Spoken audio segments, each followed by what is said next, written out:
Assalamualaikum warahmatullahi wabarakatuh. Innal hamdalillah nahmaduhu wa nasta'inuhu wa nastaghfiruh wa na'udzu billahi min syururi anfusina wa min sayyiati a'malina. May yahdihillahu fala mudhillalah wa may yudlil fala hadiyalah. Sahabat muslim dimanapun Anda berada, alhamdulillah kita berjumpa kembali dalam segmen berbagi cerita hikmah. Semoga mendapat manfaat dan pelajaran bagi kita bersama. Umat muslim di Indonesia baru saja memperingati Isra dan Mi'raj Nabi Muhammad SAW. Alangkah baiknya kita membicarakan hal ini untuk menambah pengetahuan kita. Isra dan Mi'raj atau peristiwa Isra dan Mi'raj Nabi Muhammad SAW adalah suatu peristiwa yang wajib kita imani sebagai seorang muslim. Karena peristiwa ini terjadi di zaman Rasulullah, pada diri pribadi Rasulullah, yang merupakan peristiwa yang luar biasa.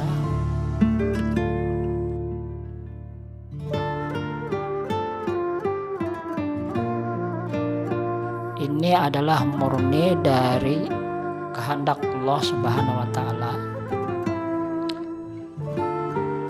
Mengapa kita sebagai umat Islam wajib mengimaninya? Karena kisah ini tercantum di dalam Al-Quran dan Allah sendiri yang mengucapkan atau menyampaikan peristiwa ini.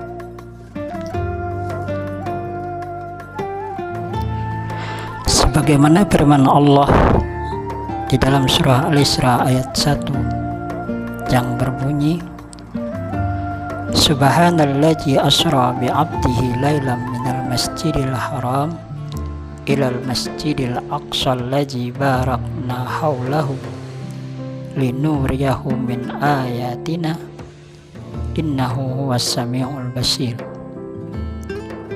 Yang artinya, Maha suci Allah yang telah memperjalankan hambanya Muhammad pada suatu malam dari Masjidil Haram ke Masjidil Aqsa yang telah kami berkahi sekelilingnya agar kami perlihatkan kepadanya sebagian dari tanda-tanda kebesaran kami.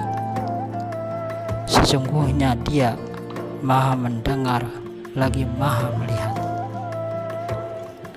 Sahabat muslim, berbicara tentang Isra dan Mi'raj adalah berarti kita membicarakan tentang pentingnya sholat 5 waktu.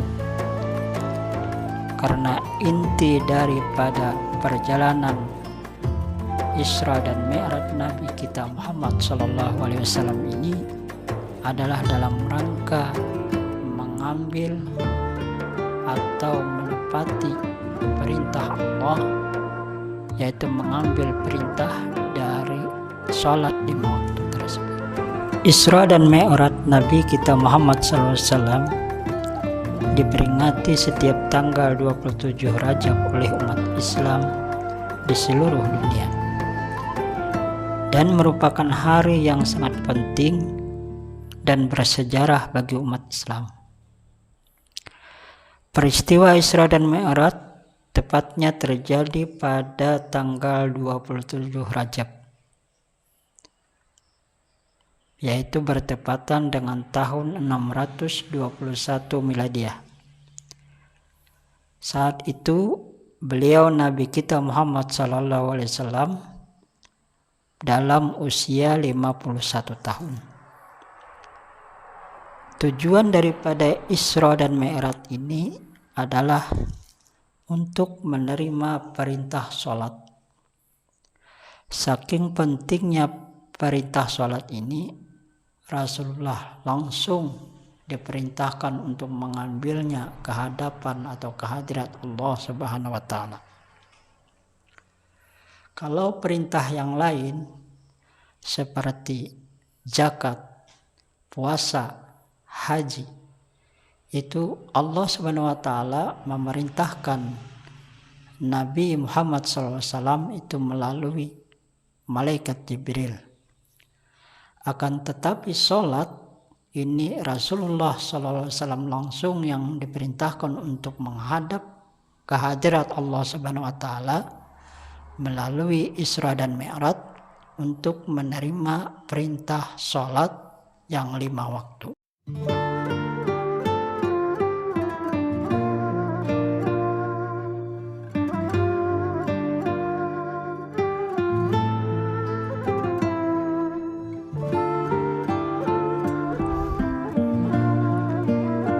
Perjalanan Isra dan Mi'raj ini, Nabi SAW menempuh jarak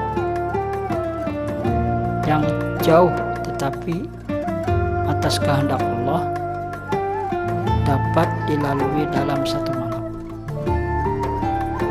yaitu dari Masjidil Haram ke Masjidil Aqsa yang seharusnya jaraknya adalah 1.300 km dapat ditempuh dengan atas kehendak Allah dalam satu malam. Bahkan sampai Mi'raj ke Sidratul Muntaha atau ke hadapan Allah Subhanahu wa Ta'ala. Rasulullah SAW saat melakukan perjalanan dari Masjidil Haram menuju Masjidil Aqsa menaiki Burak, itu ditemani oleh seorang malaikat, yaitu Jibril alaihissalam.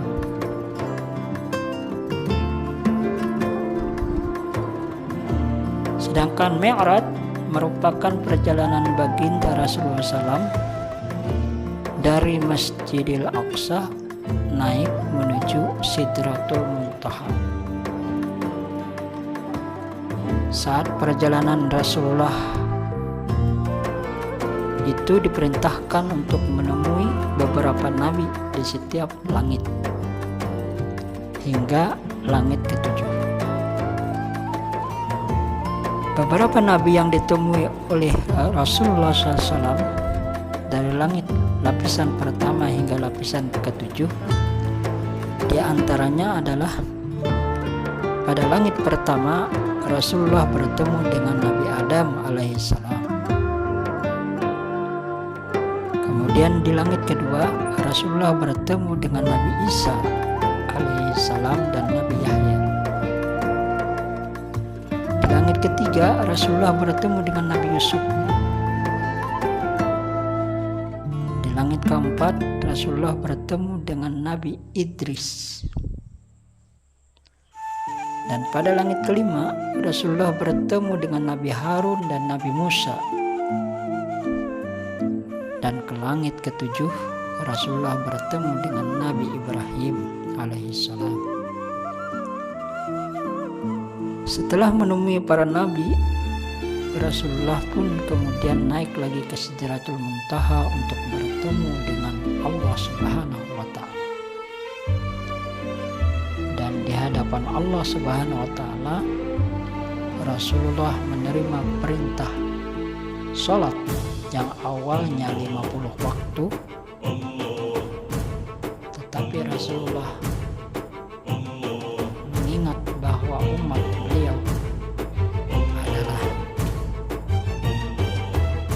tidak mampu untuk melaksanakan waktu, maka Rasulullah SAW meminta keringanan sehingga sampailah kepada 5 waktu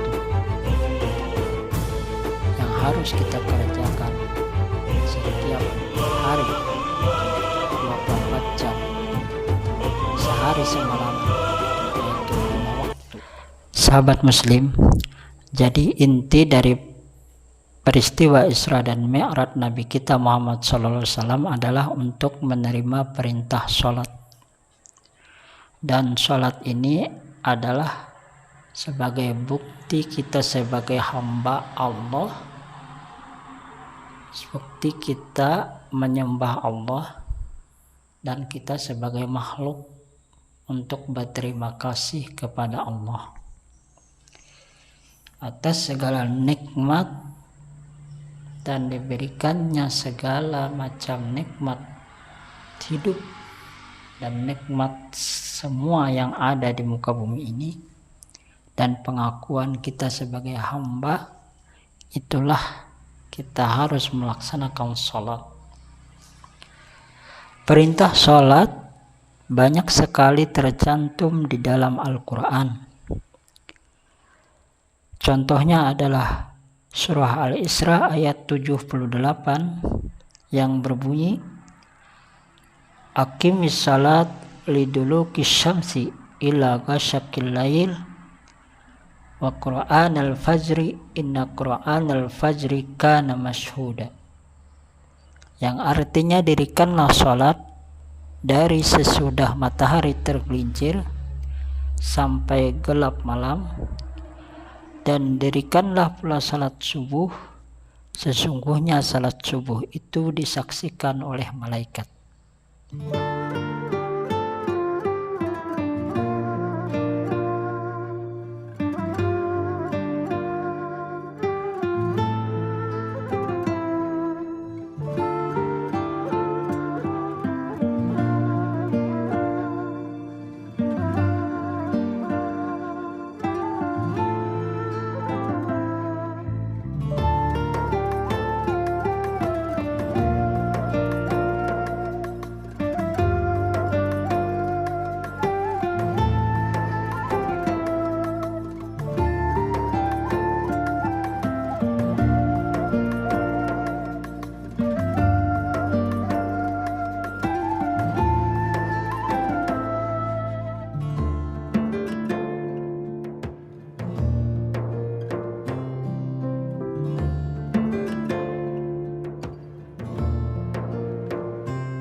Jadi sholat ini adalah bagian yang terpenting bagi hidup kita, karena Allah Subhanahu wa taala pernah berfirman, "Wa ma khalaqtul jinna wal insa illa liya'budun." Tidak aku jadikan jin dan manusia, kata Allah, kecuali mereka menyembah kepadaku. Jadi maka salat yang kita laksanakan bukan saja untuk memenuhi perintah Allah, tetapi adalah merupakan tanda syukur kita kepada Allah Subhanahu wa taala dan pengakuan kita sebagai hamba Allah Subhanahu wa taala. Sahabat Muslim, perjalanan Isra dan Mi'raj merupakan peristiwa yang sulit dinalar oleh logika bagi bangsa Arab pada waktu itu. Bagaimana mungkin perjalanan sejauh itu hanya ditempuh dalam satu malam? Perjalanan yang seharusnya mengendarai onta itu berbulan-bulan hanya ditempuh dalam satu malam.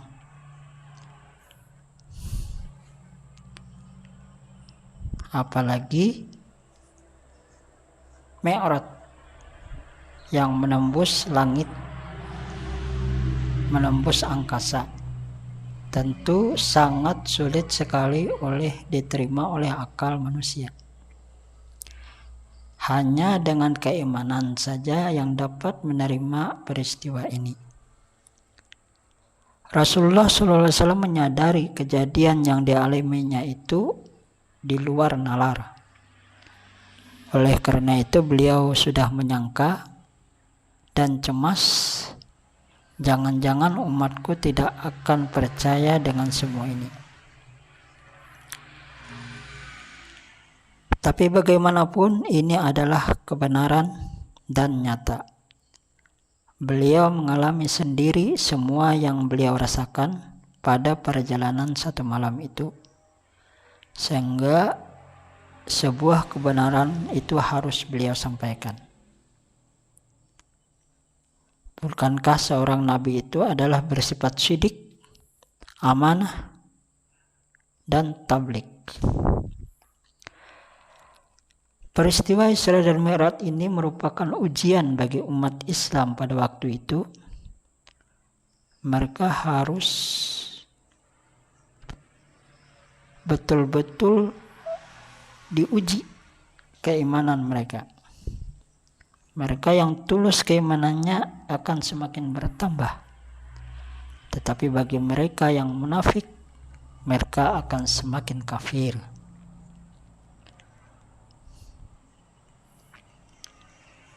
Ketika Rasulullah SAW menceritakan kisah Isra Mi'raj ini kepada kaumnya, banyak yang tidak percaya. Mereka yang semula beriman banyak yang menjadi kufur. Sementara mereka yang tulus beriman, mereka percaya, terutama sekali Abu Bakar Siddiq lah. Beliau langsung percaya dengan apa yang disampaikan oleh Rasulullah.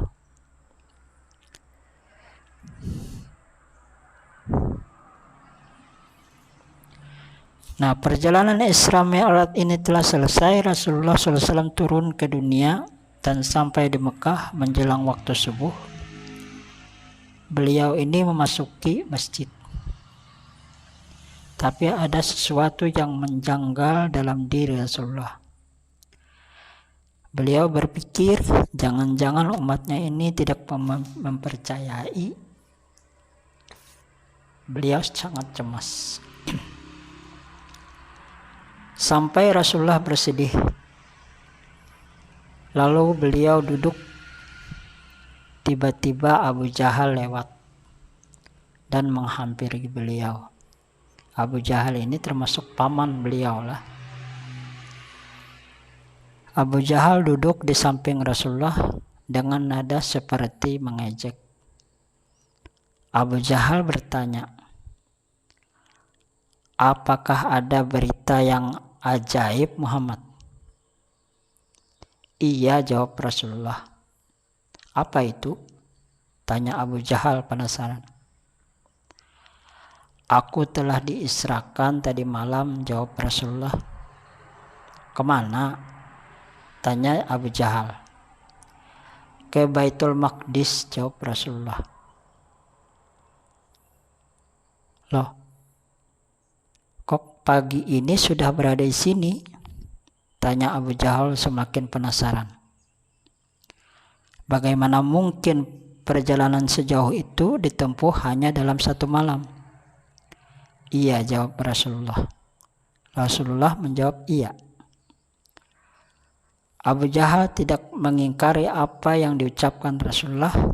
Jika begitu ia khawatir Rasulullah akan berpaling. Justru ini kesempatan baginya untuk mempermalukan Rasulullah di depan umatnya. Kalau Muhammad menceritakan kisah tidak masuk akal ini pada umatnya, pasti banyak yang tidak percaya, pikir Abu Jahal. Wahai Muhammad, bagaimana menurutmu jika aku undang kaummu saja? Aku undang orang-orang Mekah di sini. Apakah kamu berkenan untuk menceritakan pada mereka tentang apa yang kau ceritakan padaku tadi? Ya, saya mau, jawab Rasulullah. Tanpa pikir panjang, Abu Jahal pun melancarkan rencana busuknya itu. Dengan demikian umat Muhammad tidak akan percaya lagi kepada beliau, kata Abu Jahal. Nah, lalu Abu Jahal berpidato, wahai kaum keturunan Bani Ba'ab, wahai keturunan Bani Lu'ai, wahai Quraisy, semua kemari berkumpul, kata Abu Jahal. Singkat cerita, orang-orang berdatangan mendengar seruan Abu Jahal tadi. Mereka sudah berada di depan rumah Rasulullah. Kemudian Abu Jahal pun duduk di dekat Rasulullah. Wahai Muhammad, ceritakan kepada kaummu apa yang baru saja kau ceritakan kepadaku, kata Abu Jahal. Rasulullah pun mulai bercerita. Kata Rasulullah, sesungguhnya tadi malam saya telah diisrakan. Kemana? Orang-orang penasaran. Ke Baitul Maqdis. Lalu sepagi ini engkau sudah berada di tengah-tengah kami, kata mereka. Ya, benar. Mendengar keganjilan itu orang-orang mulai gaduh. Ada yang bertepuk tangan, ada yang meletakkan tangan di atas kepala sebagai ekspresi kagum. Ada pula yang melempar sorban ke atas. Bermacam-macam ekspresi orang mendengar yang diceritakan oleh Rasulullah. Kemudian rencana Abu Jahal pun mulai berhasil. Sebentar lagi kaumnya akan tidak percaya. Salah satu di antara mereka yang bernama Mut'im bin Adi berkata, wahai Muhammad, sebelum ini semua ceritamu biasanya biasa-biasa saja. Tapi sekarang tidak lagi, ungkap Mut'im. Mengungkapkan keterangan. Mut'im adalah salah satu orang kafir saat itu. Saya bersaksi bahwa sesungguhnya kamu itu bohong, kata Mut'im. Dan memang dasar pembohong. Kami saja pergi ke Baitul Maqdis dengan mengendarai unta butuh waktu 1 bulan. Baru sampai. Apa mungkin kamu bisa sampai Baitul Maqdis hanya dalam 1 malam? Demi Lata dan Luja, kata Mut'im tadi, kami tidak percaya. Mut'im ini berusaha memprovokasi umat pada waktu itu. Melihat sikap Mut'im, Sayyidina Abu Bakar berkata, wahai Mut'im, sungguh hina ucapanmu kepada putra saudaramu sendiri. Kamu telah mempermalukan dan mendustakan keponakanmu sendiri. Rupanya Mut'im ini adalah salah satu dari paman Rasulullah SAW. Sementara itu, saya bersaksi, kata Abu Bakar, bahwa Rasulullah adalah orang yang jujur. Singkat cerita, orang-orang meminta bukti ucapan Nabi kita Muhammad SAW. Mereka meminta Rasulullah untuk menceritakan bentuk detail Baitul Maqdis. Rasulullah pun menuruti permintaan kaumnya dan menjelaskan dengan detail bentuk Baitul Maqdis pada waktu itu. Padahal Rasulullah tidak pernah ke sana menurut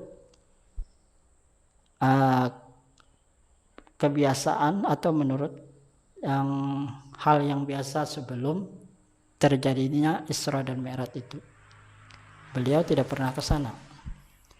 Nah, sehingga beliau menjelaskan arsiteknya, jaraknya dari gunung dan hal-hal yang lain, bahkan pintu daripada Baitul Maqdis itu. Hanya satu yang tidak bisa beliau jelaskan, berapa jumlah pintu Baitul Maqdis itu yang beliau tidak dapat. Tetapi dengan atas bantuan malaikat Jibril sehingga beliau mampu menyebutkan jumlah pintunya itu.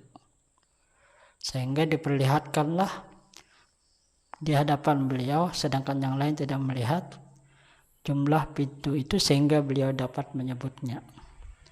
Setelah penjelasan Rasulullah itu, tiba-tiba Abu Bakar berkata, "Benar engkau ya Rasulullah, engkau benar. Saya bersaksi bahwa engkau adalah utusan Allah. Wahai Muhammad, ceritakanlah tentang rombongan onta kami." Lanjut orang-orang. Rasulullah pun menjelaskan soal rombongan onta Bani Fulan, dan beliau menjumpai saat Isra dan Mi'raj di daerah Ruqa yang sempat kehilangan ontanya. Beliau juga menjelaskan semangkuk air yang milik mereka yang beliau minum. Kemudian beliau menjelaskan onta-onta Bani Fulan itu ontanya merah yang bermuatan karung hitam dan putih. Sehingga sedetail itulah beliau menceritakan. Dan orang-orang mulai ragu antara beriman dan kafir. Dan mereka yang imannya tebal, yang mendapat hidayah, mereka beriman kepada Allah. Sedangkan yang mereka yang kafir, yang memang sudah dikehendaki Allah untuk kufur, mereka makin kafir. Nah, demikianlah cerita tentang peristiwa Isra dan Mi'raj Nabi kita Muhammad SAW. Semoga memberi manfaat bagi kita bersama. Amin ya rabbal alamin. Mohon maaf atas segala kesalahan dan kehilapan. Wallahu muwaffiq ila aqwamit thariq. Wassalamualaikum warahmatullahi wabarakatuh.